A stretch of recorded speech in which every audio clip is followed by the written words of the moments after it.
سب سے زیادہ خالد مسعود صاحب کا ذکر کیا، اس کے بعد مدرسۃ الاصلاح کا ذکر کیا،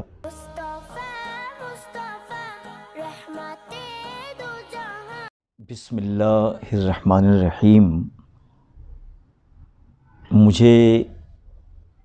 انتہائی مسرت ہو رہی ہے کہ میں آپ لوگوں کے سامنے موجود ہوں، اور ظاہر ہے کہ یہاں آنے کا سبب جو بنا ہے، میں جہاں تک سمجھتا ہوں کہ وہ قرآن کی نسبت ہے، اور امت مسلمہ کی نسبت اگر قرآن سے ہو جائے تو مسلمانوں کے جتنے مسائل ہیں ملکی پیمانے پر یا عالمی پیمانے پر، وہ سارے مسائل بہت آسانی سے دور ہو سکتے ہیں۔ اور مجھے تو اتنا اندازہ نہیں تھا جب میں علوی صاحب کے ساتھ آپ کی کار میں آ رہا تھا، تو علوی صاحب نے 3 چیزوں کا خاص طور سے ذکر کیا۔ ایک تو خالد مسعود صاحب کا ذکر کیا، سب سے زیادہ خالد مسعود صاحب کا ذکر کیا، اس کے بعد مدرسۃ الاصلاح کا ذکر کیا، اور پھر آپ نے مولانا امین احسن اصلاحی کا ذکر کیا۔ ان 3 چیزوں کے ذکر کے ساتھ ساتھ ہمارے محترم اور مخدوم جناب اشفاق صاحب کا ذکر کیا۔ یہ ساری چیزیں ظاہر ہے کہ ایسی ہیں کہ جن سے میری فکری وابستگی ہے، جن سے میری ذہنی وابستگی ہے، اور یہ سب باتیں علوی صاحب کے منہ سے سنتے ہوئے یہ کلمات میرے لیے کلمات مسرت بن گئے۔ سب سے پہلے میں مدرسۃ الاصلاح کا ذکر کرنا چاہوں گا، چونکہ آپ نے اس کے ترانے کا ذکر کیا، اور اس ترانے کی لکھنے کی ایک روداد ہے، اور اس ترانے کے جو خالق ہیں، جو اس کو منظوم کرنے والے ہیں، ان کا جو نام ہے وہ اختر مسلمی ان کا نام ہے۔ اختر مسلمی ان کا نام ہے، اور مسلمی اس لیے ان کو کہتے ہیں کہ اعظم گڑھ میں ایک گاؤں ہے مسلم پٹی، اور مسلم پٹی کو تو آپ نہیں جانتے ہیں، لیکن مسلم پٹی کی کئی شخصیات ہیں، اور خاص طور سے میں اگر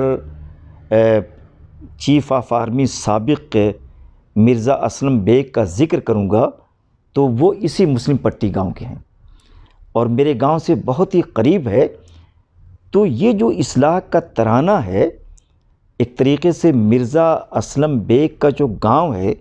اس گاؤں کے ایک رہنے والے جناب اختر مسلمی صاحب ہیں، جو اصلاحی تو نہیں تھے لیکن ابتدائی درجات تک ان کی تعلیم اصلاح پر رہی ہے، ان سے یہ ترانہ لکھوایا گیا ہے۔ اور اختر مسلمی ہندوستان کے چند جو ممتاز شعراء ہیں، جو قابل ذکر شعراء ہیں، اس میں ان کا ذکر ہوتا ہے۔ ایک مرتبہ جس طریقے سے آپ نے ترانے کے مصرعے کا اور ترانے کے اور سارے جو بند ہیں وہ آپ کے سینے میں محفوظ ہے،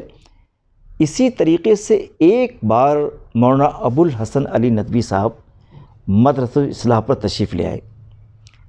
اور جب انہوں نے ترانہ سنا تو میں نے خود دیکھا کہ ترانہ نے ان کے اندر ایک عجیب قسم کی کیفیت اس نے پیدا کر دی۔ اور ظاہر ہے کہ جب کوئی اچھا کلام ہو یا کوئی اچھی شاعری ہو یا کلام اقبال ہو تو انسان کے اندر ایک وجد کی کیفیت طاری ہو جاتی۔ تو میں نے دیکھا کہ مولانا کے اندر ایک وجد کی ایک عجیب قسم کی کا اضطراب، جس کو خوشی کا بھی اضطراب ہوتا ہے، وہ پیدا ہو گیا۔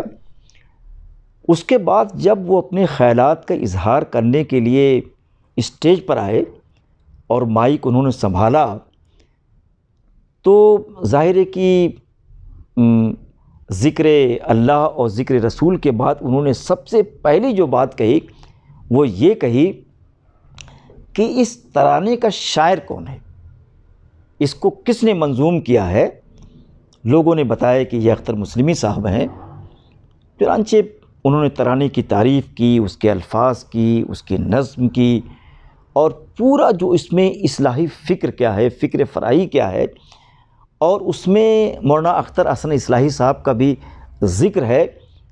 تو اس طریقے سے مولانا بدرالدین اصلاحی صاحب جو امین حسن اصلاحی کے شاگرد تھے، ان کا ذکر ہے،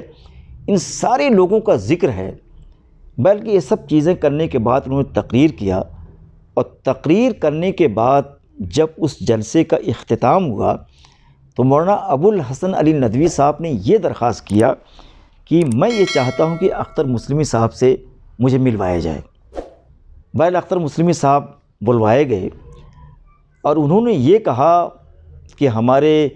ندوۃ العلماء کا بھی ایک ترانہ ہے، لیکن میں یہ چاہتا ہوں کہ اختر مسلمی صاحب میری یہ درخواست ہے، التماس ہے